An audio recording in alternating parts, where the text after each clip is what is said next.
Hello everyone, my name is Monty here at Phillips Chevrolet in Lansing, Illinois. I'm sitting in a 2023 Blazer 2LT. This vehicle comes equipped with a standard safety feature, which is the forward crash collision.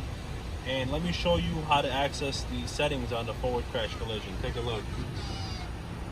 So this is the button for the forward crash collision. It's on the left side of the steering wheel. And what this does is it allows you to adjust the settings between you and the vehicle in front of you. So when you click on this, it shows up on the dashboard here, and it shows you the distance between you and the vehicle in front of you on when the vehicle should alert that you're getting too close. Typically, the default is about 3 dashes. That's the default that comes with the vehicle standard. If you'd like to set it a little closer, you can always do 2 dash or 1 dash.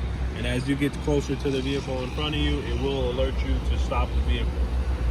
My name is Monty at Phillips Chevrolet in Lansing, Illinois. If you have any more questions about